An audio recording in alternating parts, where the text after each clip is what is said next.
So welcome today for the market briefing, which is looking at captives and how to form them, how to set them up, basically all the things about them. I'm quite pleased that we've got many years now expert on the captives, and we'll come back to that. So, ladies and gentlemen, today's market briefing is entitled Captives, or Sharing the Underwriting Profits. That's a good one, isn't it? Which can be actually a business opportunity for all, as long as we have the legal, the regulatory and the taxation issues all resolved. I'm joined today by three of our expert colleagues. We have Penny Hudson, who will actually start the presentations. She'll be followed by Jacqueline, and then we'll wrap up with Adrian. In fact, what I'll probably do, Adrian, is I'll ask you to chair this as you're on the table. Ladies and gentlemen, please welcome your panel of experts. Thank you very much, and welcome. Let me repeat Peter's welcome to you all today. Shall I start then by turning to Penny Hudson, who is going to lead off with sharing in the underwriting profits. Good afternoon. I'm just going to expand on the fact that it went out as captives, but we are covering both captives and direct writing. So I just wanted to expand on that. But we're quite happy to cover both. So who are we? Artex, we are a global captive management company. We cover a number of different domiciles, and we do practically all the different types of insurance facilities there are. So we will cover direct writing, cells, ILS, pension longevity. So a number of different solutions, but we are tending to talk about today EU, which I'm quite sure will also include Solvency II and Brexit, and we're talking about also Guernsey and EU for Malta and Gibraltar. I don't really want to just go point by point through every PowerPoint, especially as you can have a copy and we're fairly restricted to time. But what I wanted to say was we actually started looking at this, doing this talk today, as long ago at the end of last year. And at that time we had started seeing new interest in cell companies, both in Guernsey and in Malta. Excuse me. Obviously, Brexit had been looming then, and people were already started looking at options. At the time, we'd actually had people considering their options and talking about it. So that was at the end of last year, and we'd started working with one company, one MGAA, setting up a cell in Malta. We are now in September, and we have already licensed 2 cells in Malta for 2 new companies. So that was, the first one went at the end of last year. The last one went in June. We've now got another one minded to authorise, and we've got 2 more in application status. So between those first inquiries at the end of last year and now, we've got 5 new clients, 4 of which are UK-based, 1 of which is Portuguese, and new ones coming in looking at setting up either in Malta or Gibraltar or Guernsey with the fronting. So it's not just actually about talking about it, people are actually doing it and have actually already done it and are writing it already in that time. Obviously, we're just really running quickly through the options. The traditional, as you all know, so I'm not going to stand on, it's just the starting point of where you already are. So we then have the direct writing. Now, the difference obviously between captive and direct writing, the captive is you're only underwriting the risks of your client or a client's company. Direct writing, which we refer to, and then there are several different ways of looking at direct writing, but the way we perceive it is that you take over what your carrier is doing for you. And I'm coming to a case study in a little while. So the MGA often has a portfolio that they often would like the option to underwrite themselves. They've found that their carrier no longer wants to do it. They feel that they can do it as cost effective. And these are actually the types of clients that we're seeing setting up now. The other option, obviously, is the fronting. And so you have the option of doing the Guernsey version, where you have the reinsurance cell or captive in Guernsey, and you're purchasing fronting from an A rating carrier, or you could even have a Guernsey cell for doing your reinsurance and a Malta cell for doing your fronting, depending, because some clients already have a Guernsey cell, but they want a fronting option in Malta. So, what are the sort of people we've been looking at? So, health insurance has been quite popular. We, medium-sized MGA, we've also been dealing with brokers. This one was in health insurance and currently underwrites 3.2 million. Now, one of the big setbacks for people who wanted to do their own was that under Solvency I, the capitalisation was pretty huge. So if you were writing liability, your minimum was 3.7 million, and if you weren't, it was still 2.5 million. And that was an awful lot to raise for most small companies. With cells, because Solvency II is risk-based, and there's a whole model that you go through, it is not an easy process, but the learning and the legislation is relatively logical.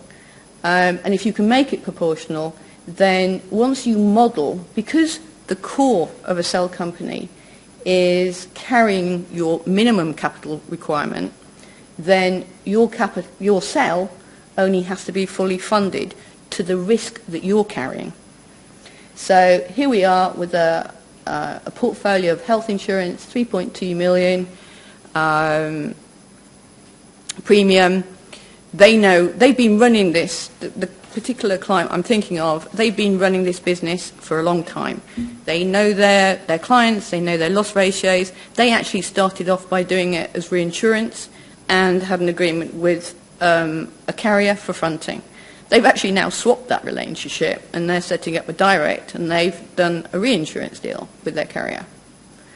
So innovative people, there's a lot of discussions obviously that went on, and this is obviously the very basics of the information. So you have to do under Solvency II a 3-year projection, and these were, again, it is very obviously simplified, but it gives you an idea. Referring to tier 1 assets, liquid, so that 650,000 has to be very liquid. That was the average.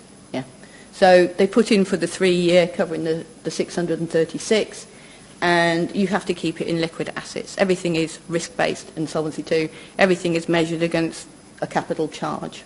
And just to give you just one-off examples is that, for instance, in Solvency II modelling, you have to put in the cost of cat exposure. In this case, we didn't have any because the policy wording excluded pandemic. For health insurance, pandemic was the cat. It was excluded from the policy wording, no cat exposure. So advantages, this is particularly Malta-based. Gibraltar also has cells, but they are captive-based. They don't do direct writing. So, but plenty of setup in Gibraltar for captive bases. There's one in Gibraltar that a broker actually ran the claims and the servicing for a company that did ambulance couriers, and the company owned all the ambulances, so they wrote all the vehicle damage through the captive because that was a captive risk to that company, and the liability was written ground up through a syndicate, and they had 2 policies that run in parallel. So again, imaginative. Took a long time for both sides to agree what they were covering, but been running for the last 5 years.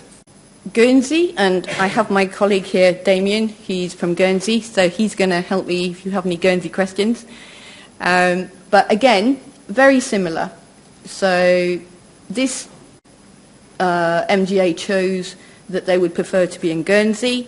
They wanted A-rated paper, so they have done a Guernsey captive, and they are writing, they're using the fronting they're paying the fronting fee, who will issue the paper, and they seed back into the cell for, obviously, a fee. Very similar. It is simpler there's no doubt about it. It is simpler to set up a reinsurance cell. But if you want to go through the process of going through Solvency II and be in control of your own business, then you have more control, obviously, when you're writing your own business from an EU base. The PowerPoint will give you an idea of the costs. Obviously, on one side you've got the existing traditional, and then on the other side you've got the costs on the side, including whatever commissions that you're looking to pay yourself. Advantages, I think they're fairly obvious. There is a cost. There's cost of capital. There's cost of learning curve. There's cost of organisation. The cost of managing it. You have to manage it from where you are setting it up. You have to show the control from where you're setting it up, and I'm sure Adrian and Jacqueline will cover that area. Again, access to reinsurance markets. A lot of people have set it up for that reason as well, because a lot of people underwriting their own business are already in those discussions with their reinsurers or reinsurance brokers, and therefore having their own carrier, they don't have to do it for their portfolio, they're doing it for their own company. Direct writer from an EU domicile post-Brexit. Again, what we're seeing, of those 5 clients I told you about, nobody has stopped. Nobody said, oh no, I'm not doing it now with Brexit. Gibraltar is going to, has a separate domestic agreement with the UK anyway. So for UK business, we'll continue writing under domestic legislation. Malta have come out and already said that obviously they will be going through the EU agreements with, or negotiations as an EU member, as Malta's a full member. But they've also said, because there's a traditional lot of history obviously with the UK and Malta, that if the EU negotiations don't succeed, they will automatically look at a bilateral agreement with the UK. And Malta also chair the Commission in the first 6 months of 2017, which I have to admit might be useful for us.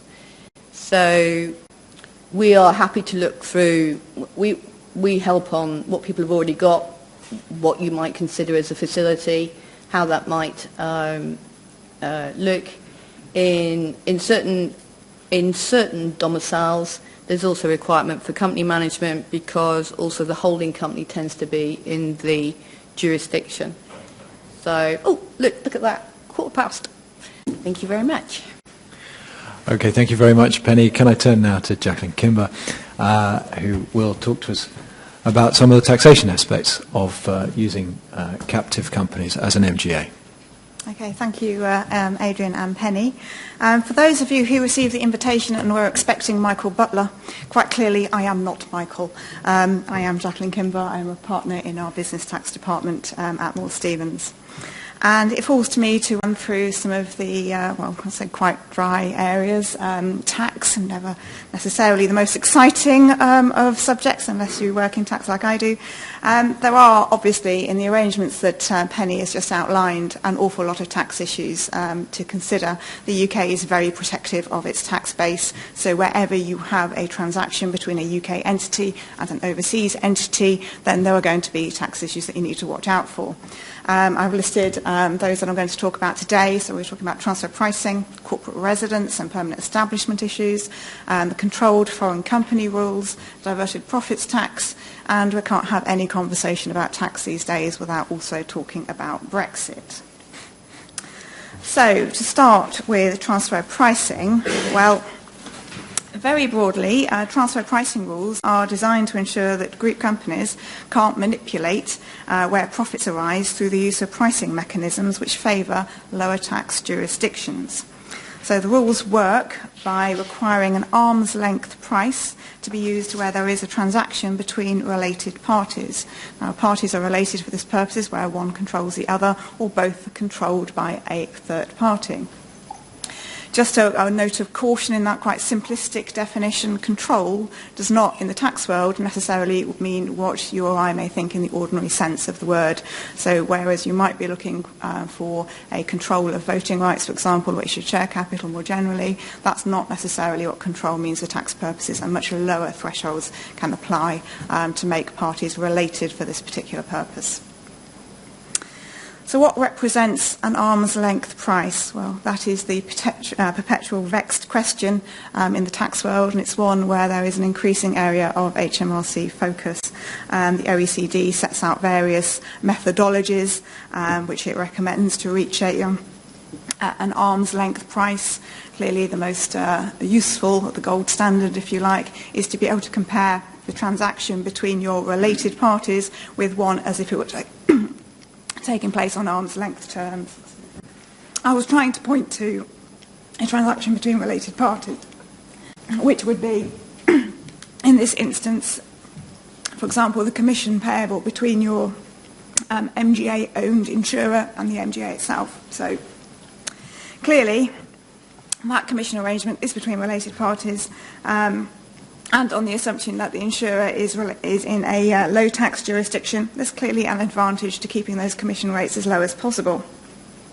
The onus is very much on the MGA, therefore, in the UK, to ensure that the MGA can document how they have reached the transfer price in relation to that commission arrangement. That documentation needs to be prepared. It needs to be prepared, I would say, contemporaneously. It's all very well trying to look back if you get a question from HMRC as to how you've derived that commission rate. If you do an exercise at the time to try and pin down that third-party rate, then that is going to be an awful lot more powerful in negotiations with HMRC than anything is trying to look back. So do the documentation at the time the agreement with the insurer is put in place, for example. And also make sure it's not a one-off exercise. Transfer pricing is something that needs to be revisited, not necessarily every year, but certainly every, say, 3 years, just to make sure that you're continuing to reflect current arm's length prices. Now, transfer pricing is where we see an awful lot of inquiries by HMRC starting out, and it's probably, the transfer pricing team at HMRC is probably about the only department that is actually growing rather than shrinking, so it's probably the biggest area, if you like, for this MGA stroke captive type structure. Right, another big pressure point from a tax risk perspective is corporate residence. The tax efficiency of any kind of structure where you're looking to make sure you get best tax rates is you're trying to get those benefits of the low tax rates. Well, to get the benefit of the low tax rates, you need your offshore to be genuinely resident offshore. If the overseas resident insurer is treated as resident for tax purposes here, then clearly an awful lot of that tax efficiency is lost. So a UK company is taxed on worldwide profits, and a non-UK company is taxed on the profits of a UK permanent establishment. So the key, obviously, is to ensure that your offshore entity is neither resident here nor operating through a UK permanent establishment, such as a branch office, or perhaps more key here, some form of dependent agency, some employee of the overseas entity who's actually operating in the UK and has authority to bind the overseas principal. So in both those cases, well, using professional managers clearly minimises the risks. From a corporate perspective, having overseas resident directors who are there on the ground in the local territory is clearly good form in terms of running the overseas operation. But, and this is a very big but, we do have this concept of dual residence. So residence is a very complex concept and is inherently very, very fact sensitive. So whilst a UK incorporated company is going to be, unsurprisingly, resident in the UK for tax purposes, with a few exceptions, under our own domestic tax legislation in the UK, we have this concept of management and control, so that if a company is being managed and controlled here, irrespective of being incorporated outside the UK, it can be treated as resident here. So you may well have a situation where you've got two parties arguing over where a company is resident. In those cases, clearly we need to look not just at the UK, but also any double tax treaty. The UK has a huge range of double tax treaties, obviously including with all EU member states. And most tax treaties will have some form of tiebreaker clause in them, which will award residence for tax purposes to just one of those jurisdictions. Most EU treaties in particular centre around this concept of so-called effective management rather than central management and control. So in most cases, though, practically we're looking at the same thing. What we're looking for is where the key decisions affecting the company's business are actually made. Normally, we have a company's board being responsible for management of the company. Sell a company, no different at all. So where board meetings are held is usually key. Although a word of caution there as well, if all the board is doing is rubber stamping decisions taken outside of those board meetings, then the board effectively becomes redundant. And there's lots of case law precedent in the UK for actually just ignoring the board, looking where the key decision makers are located when they make those decisions. Some key questions to consider when you're looking at a company and where it's resident. And as I just emphasised, a cell company is no different from a UK tax perspective. In most cases, a proper regard for procedures will see you through this to make sure that any overseas entity, your cell company overseas, isn't regarded as resident in the UK. I think the permanent establishment risk is probably the one where there's more possible attention coming, and that comes out of the OECD's Base Erosion and Profit Shifting, or BEPS project. We've had parts of that already enacted into the UK tax code in the form of diverted profits tax, and I'll come on to that in a few moments. But I think it is possibly the bigger of the two risk areas there. But before I talk about diverted profits, the other area where I think there is possibly potential issues that you need to watch out for is in relation to controlled foreign companies, or CFCs. So firstly, some basics. What is a CFC? It is a foreign company that's controlled by a company in the UK. And again, you need to just watch those definitions of control, because control doesn't necessarily, again, mean having more than 50% of share capital, etc. Being a CFC, or rather not being a CFC, is significant because if you do have a CFC, so in our situation where we have MGAA owning a cell company, potential is for the cell company's profits to be apportioned to the UK and taxed accordingly. So again, that's clearly going to negate any advantage whatsoever of setting up the cell company in an offshore jurisdiction. That said, there are quite a few safe harbours, entity-level exemptions in the CFC legislation now. So, for example, if your cell company's profits are below £500,000, then they're not going to be subject to any kind of CFC charge on the UK parent. And we also have a gateway test. So really, the CFC rules are only trying to look at artificially diverted profits.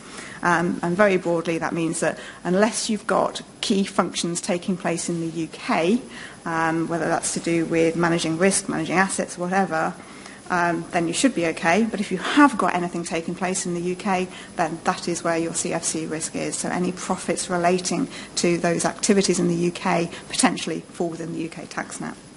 Now, there are special rules for captive insurers.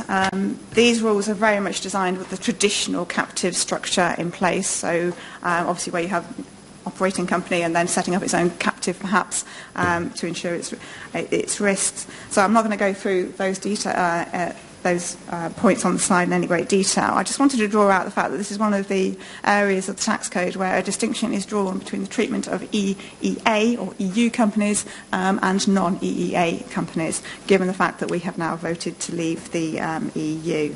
So in our case, where perhaps we're looking at MGA owning the cell company, then those specific captive insurer provisions, if you like, don't apply, as the insurance contract's still going to be between third parties.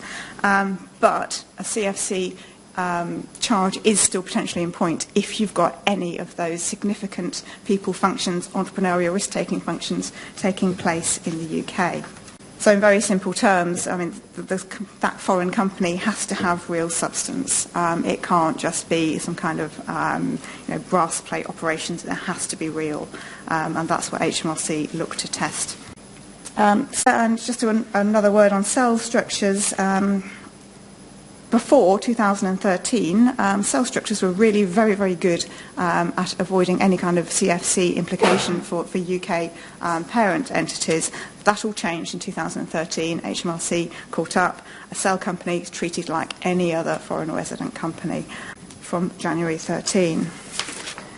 I said I'd mention diverted profits tax just briefly. This is the government's response to the whole OECD base erosion and profit shifting project. So, as its name suggests, we have yet another attempt to track down diverted profits from the UK. And we've seen artificially diverted profits in a controlled foreign company context. Unfortunately, the two pieces of legislation don't talk to each other, so you can have a diverted profits tax charge and a controlled foreign company charge. You'll get credit for tax paid on one against another, because diverted profits tax is charged at 25%, which is obviously higher than our standard corporate tax rate. But this is really deeply complex legislation. It's been in place for a year. We have really no idea how HMRC is going to apply this in practice. All we know is that wherever you have transaction between UK company, offshore company, then we need to be thinking about diverted profits tax. There are some exceptions. For example, it doesn't apply to small and medium-sized enterprises. That may help in some cases. I suspect it won't in quite a few. But there are broadly two scenarios in which diverted profits tax can apply, where you've got a foreign company trying to operate in the UK but not have a taxable presence here. So could apply to, for example, fronting arrangements. The other alternative scenario is where you have a UK company, but that UK company is entering into transactions with a foreign entity, and either those transactions or the enterprise itself don't have any economic substance. And I think scenario 2 is probably the bigger issue here for most companies in the UK. Because it seems, on the basis of the way legislation is drafted, pretty much any type of cross-border transaction could well be caught. So I think, depending upon how HMRC choose to actually apply this legislation, it could cause quite a few problems for the insurance industry. HMRC have issued some guidance. It is desperately unhelpful, and the person who was responsible for it actually did admit that it was done on a Friday afternoon after a visit to the pub. So that tells you something about HMRC's attitude to making guidance as useful as possible. So there are some simplistic examples in there to do with insurers in a very traditional kind of captive context, and unsurprisingly, HMRC's analysis is that yes, diverted profits tax applies. Transfer pricing is sort of linked, paying an arm's length price. You would have thought might be okay to get you out of any type of argument from HMRC that you're trying to divert profits outside the UK. It's not enough. You need to substantiate not just the price you're paying, but the substance of the overseas company as well. I put a few points on the slide there to consider. So again, it all comes down to substance. So just to conclude, despite all those awful whole bits of legislation I've been talking about, diverted profits tax, control of foreign companies, I think there are still quite a few opportunities to plan with captives. As Penny outlined those in how captives could be used. But I think the key is to make sure that you just don't fall into these very, very obvious pitfalls in some cases and some of the less obvious ones. So it's discipline, it's making sure that the offshore entities actually run correctly. But I think certainly the planning opportunities are still there. I said I'd say something about Brexit. It's undoubtedly going to change the UK tax landscape. But eventually, at the moment, it's all very much business as usual. A lot of the EU legislation is, as we saw, the control foreign company legislation already embedded within the UK's own domestic legislation. Leaving the EU doesn't change any of that. It's up to the government to decide whether any of that legislation should stay, be repealed. Clearly, it's in the government's best interest to try and make sure that the UK remains an attractive place to do business. So if you want my prediction, that we're actually not going to see very much in the way of change on the tax front. We may see some movement in terms of things, how groups with EU operations actually operate, but I don't think we're going to see anything like the drastic changes which were perhaps being talked about before the referendum results. On that note, I will hand over to Adrian. Thank you very much, Jacqueline. Okay, thank you very much. Let me just start with one quick slide to tell you a little bit about DAC Beachcroft, because it's going to segue into something that I think is really important in any new idea or in any new transaction, which is to stop and think, why am I doing this? DAC Beachcroft is an English law firm. Let me just put this out there first of all. We're going to be talking about the situation in Gibraltar, we're going to be talking about the situation in Guernsey, we're going to be talking about the situation in Malta. But my firm doesn't advise on the law in those jurisdictions. We're English lawyers only. Where we do deal with non-UK jurisdictions, and a lot of our work is cross-border, we partner with local independent law firms to make sure you get the best advice possible.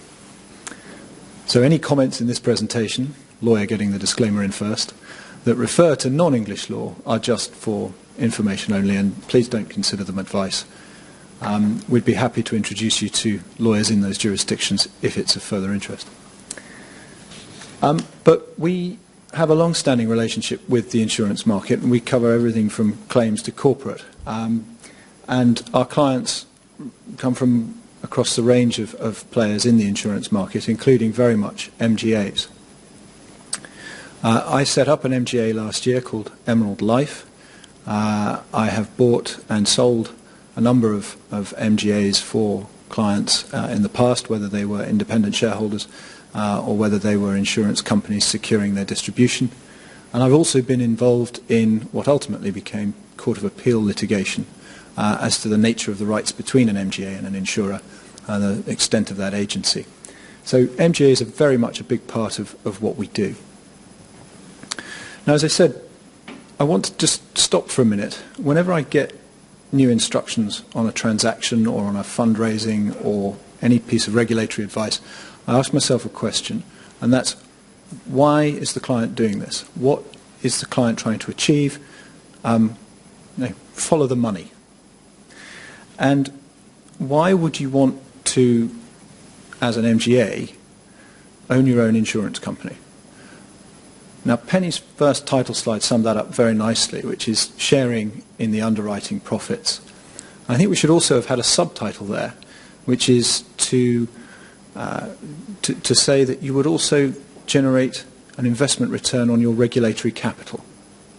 And what I'm going to touch on in this presentation is the additional regulation that you will need to think about if you are going to own your own insurance company. Because we move from being purely concerned with the agency, the operation of the agency, the running of the business, the earning of commission, to also actively managing risk-based capital. Now, fortunately, Penny and her colleagues are very much able to help you with that if you do establish an insurer in one of their jurisdictions. The reporting side of Solvency II is not to be underestimated. The capital side of Solvency II, I think, is made much easier by the use of a protected cell company, given its core capital is made up of the minimum capital requirement that's needed for all of its business. So let's just flip to the side here. I'm going to take a look, first of all, at the impact on you as an MGA if you decide to own a captive insurer. And this would apply whether that is a cell in a protected cell company or whether it is an insurance company in its own right. You as an MGA probably will have to think less about non-technical outsourcing, so who does your IT, who does your phone support, etc., but more about your activities as an underwriter or as a claims manager. A lot of that at the moment you get support with, or you should get support with, from your capacity providers, but when you move away from the capacity provider, you're going to have to start thinking about this yourself. And again, Penny and her colleagues, and she won't mind me saying other insurance managers are available, will be able to help you with that. But it is important to document it properly. Solvency II actually sets out express requirements for your outsourcing contracts. You'll have seen them in the agreements you have with your current carriers. You'll need to make sure they're in your own agreements with your own insurer, strange as that may seem. It goes back to arm's length terms again. Now, conduct regulation, you probably won't see a great deal of difference because you're already subject to conduct regulation, and even if your carrier is outside the UK, as conduct regulation is not yet harmonised across the EU in the same way as Solvency II, you're still having to think about the FCA regulation. So regardless of where your carrier is, you're still going to be carrying on business in the UK. We're talking to the UK Managing General Agents Association. So you will still have to comply with FCA conduct regulation as you do now. What about the regulatory impact on the captive? Well, let me assume for a moment that you're looking at a captive in an EU jurisdiction. Let me assume also that you are looking at a protected cell, although this would apply equally if you were incorporating a standalone company of your own. Your insurer will be subject to Solvency II as implemented locally. That will involve a greater or lesser amount of so-called gold plating. The PRA is notorious, perhaps unfairly notorious, for gold plating Solvency II, adding layers of regulatory detail that are not in the directive and are not required by IOPA, but which they believe, the PRA believes and the government believes, are essential for sound and prudent regulation of insurers here in the UK.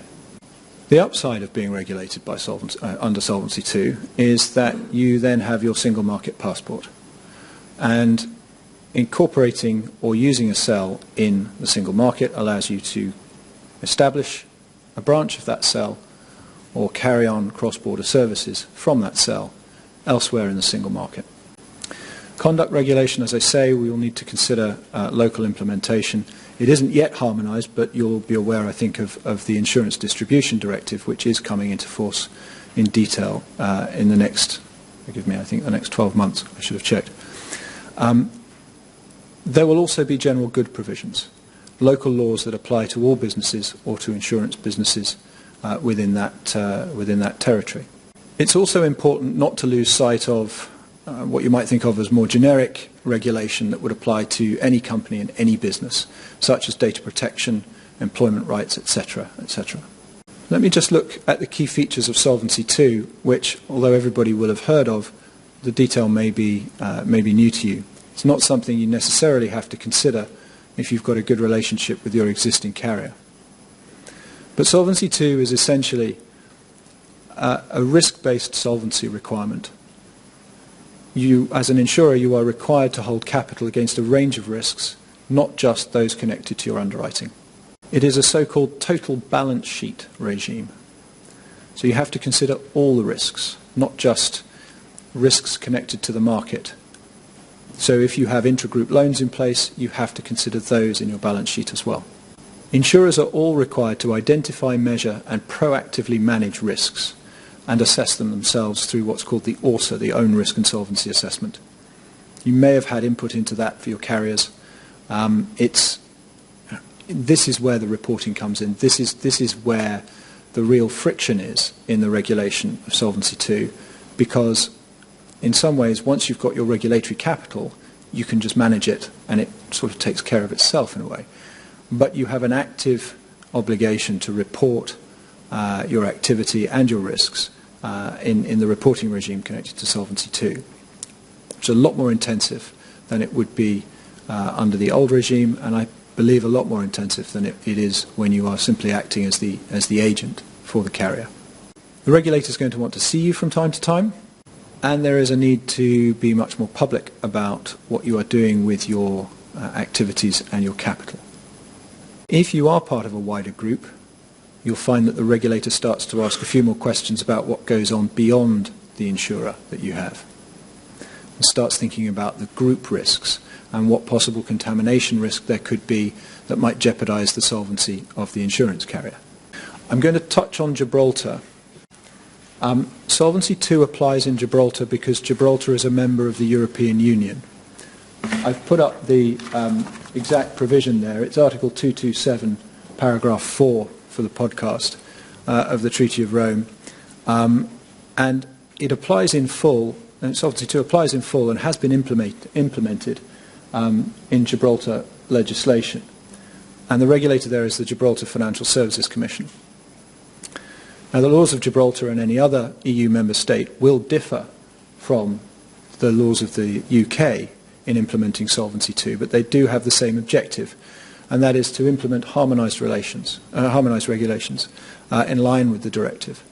So to some extent, whichever EU jurisdiction you choose, you're going to be subject to the same sort of regulation at a base layer. There's a minimum harmonisation of Solvency II. At the beginning, I said, why are you doing this? You might also ask the same question, why should I choose a protected cell? Why should I choose a standalone company? Penny's touched on the advantages of a protected cell. You may be wondering, well, why can't I just use a protected cell in another jurisdiction? Why does it have to be in Gibraltar? Why does it have to be in Malta? Can I not do this in the UK?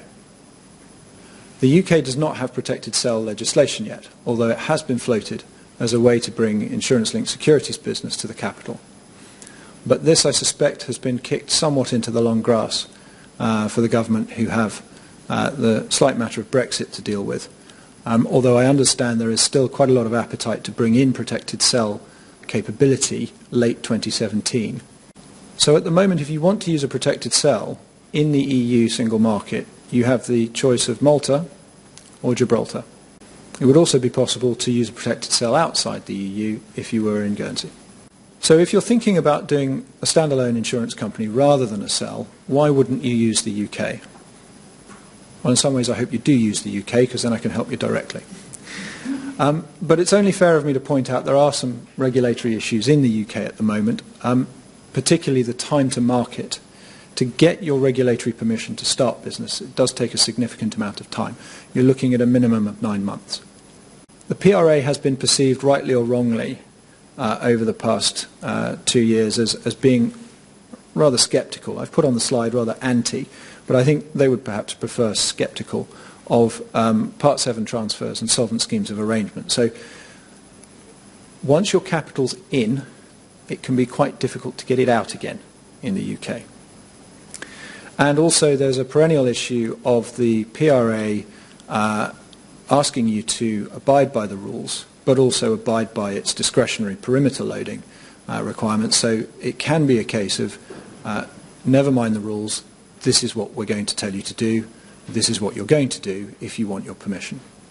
Conduct regulation, there is an increased focus, as you will have noticed, on MGAs from the FCA, including their concern, which hasn't gone away, that there are inherent conflicts of interests in insurer-owned MGAs.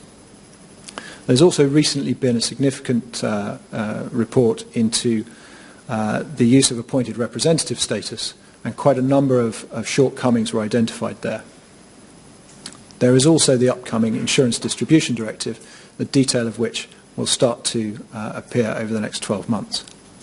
If you're doing business at Lloyd's, the minimum standards are still bedding down. A lot of people are finding compliance with the reporting requirements there to be almost as intensive as the reporting requirements under Solvency II. And finally, the elephant in the room, Brexit. Of course, we don't need to worry about Brexit, because Brexit means Brexit, and that's clear to everybody. We all know what's going to happen. We can all go home and sleep soundly in our beds. Unfortunately, the markets don't take that view, and the markets abhor uncertainty. So as we don't know what the outcome of the Brexit negotiations are going to be, and we don't know what sort of deal, if any, can be negotiated for single market access, let's have a look at some solid facts. I think Penny mentioned earlier, insurers regulated in Gibraltar can underwrite UK business by virtue of domestic UK legislation. It is the Financial Services and Markets Act 2000 Gibraltar Order 2001, and that gives Gibraltar insurers a passport into the UK. I've got no reason to believe that that will be repealed or affected by the negotiations of Brexit. Gibraltar enables the use of protected cell companies for penny, indirect underwriting. So with a fronting insurer. That is Gibraltar's legislation. I'm not aware of any reason that Gibraltar would repeal that legislation. It's actually a great advantage for Gibraltar and its insurance market. So even after Brexit, I expect you will be able to use a Gibraltar protected cell in a fronting arrangement to carry on UK insurance business. You may or may not be able to passport in the single market with that. That uncertainty is what is leading a number of people in the London market to say publicly, you can read the FT and insurance day to pick up on who I mean, that they will incorporate elsewhere in the single market to run their single market ex-UK business. Against that background, we should look at another fact, which is that the Companies Act, cell companies carrying on insurance business regulations, were passed in 2010 and 2015 in Malta.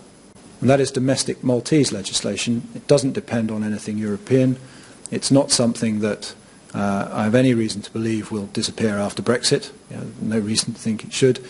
You could set up in Malta today and be underwriting on a single passport in Germany, France, elsewhere in the single market. My own view is that that could be a very interesting opportunity for insurers currently worried about the level of uncertainty around access to the single market post-Brexit. I'm going to wrap up at that point once this rather contrived end slide has done its animation. Would anybody like to ask any questions from the floor? Hi, Marco Carlo, Tempo Underwriting. A few questions for the panel. Thanks, that was very, very informative. Question for Penny, first of all. Forms of capital that you can put behind a cell. Does it have to be Tier 1 capital? It can be Tier 1, Tier 2. Does it just need to comply with Solvency II? Yeah. Is it based on a standalone basis, or is it evaluated as a whole for the core? How does that work? Oh, well, that depends on who sponsors the cell. But in our case, you have to be the cell has to be standalone. Any company sponsoring a cell, a PCC, would normally want all the cells standalone, because why carry the extra risk? So yeah, all the cells would have to be standalone.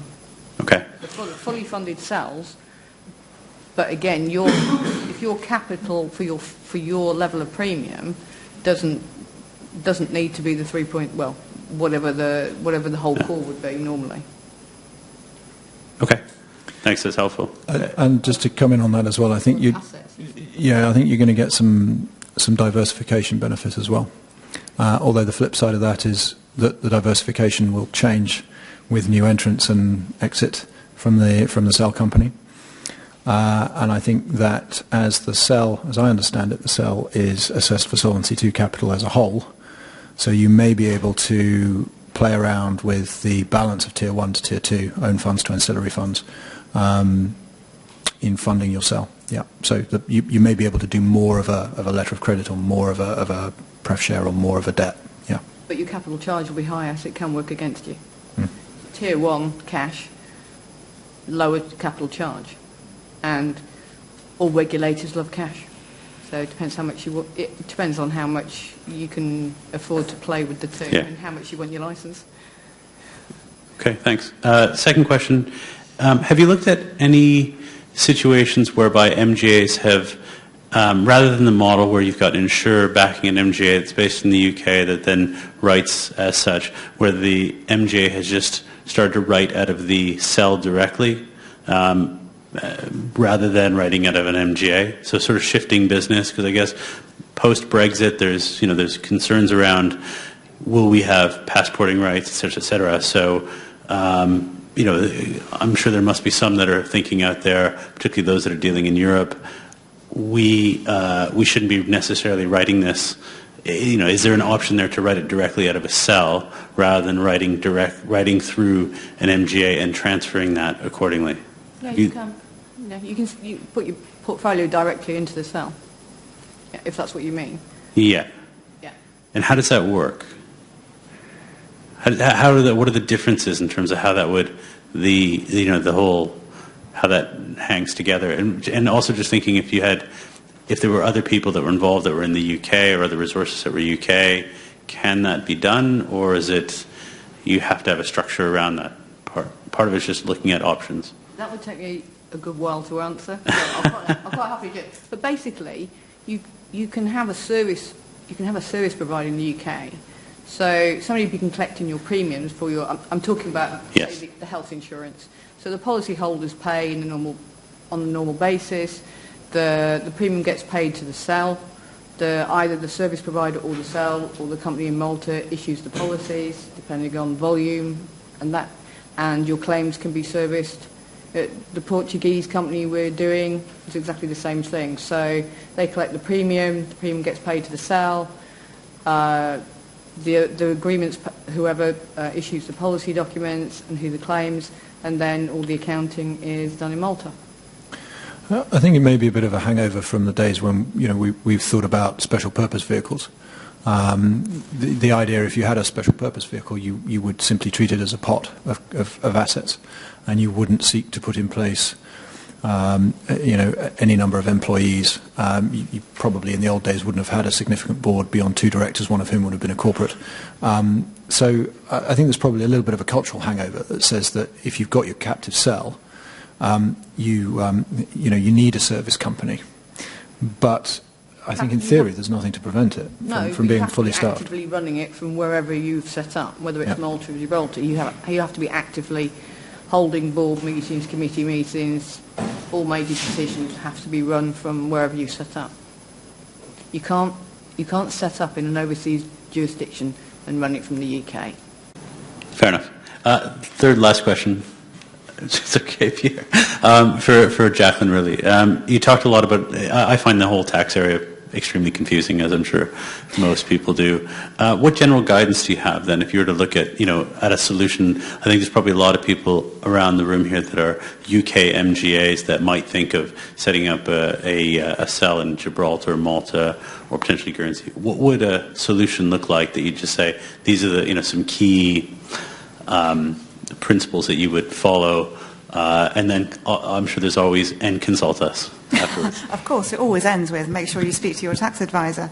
I think that the key point is, as Penny just touched upon, if you're going to have this offshore entity in Malta, Gibraltar, wherever, make sure it genuinely is being operated there.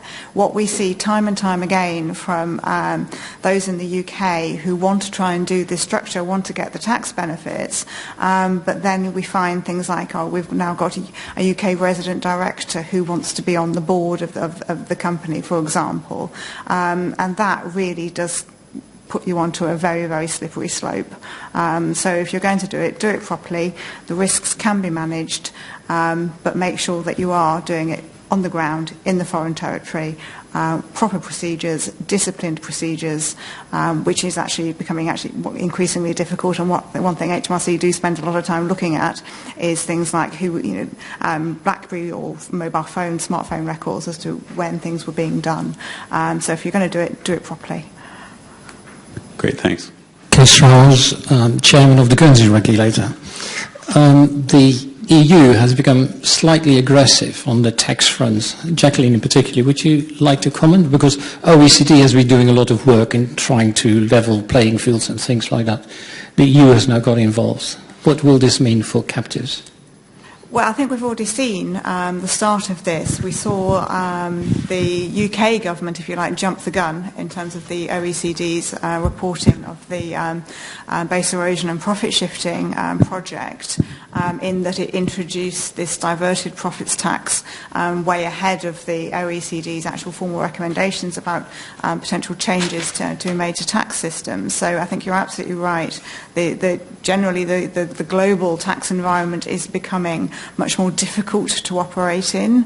I think in terms of any future changes in the UK, I actually think we've also almost got to a point where we've got very sophisticated transfer pricing rules. We have very sophisticated CFC rules. We've now got the diverted profits tax. You have to actually now look back and think, well, what else can the government do? And we know they are always thinking of things that they can do, but they have got to cooperate, both with EU, whether or not we're part of that EU or not, because clearly it's one of our major markets, and also more globally.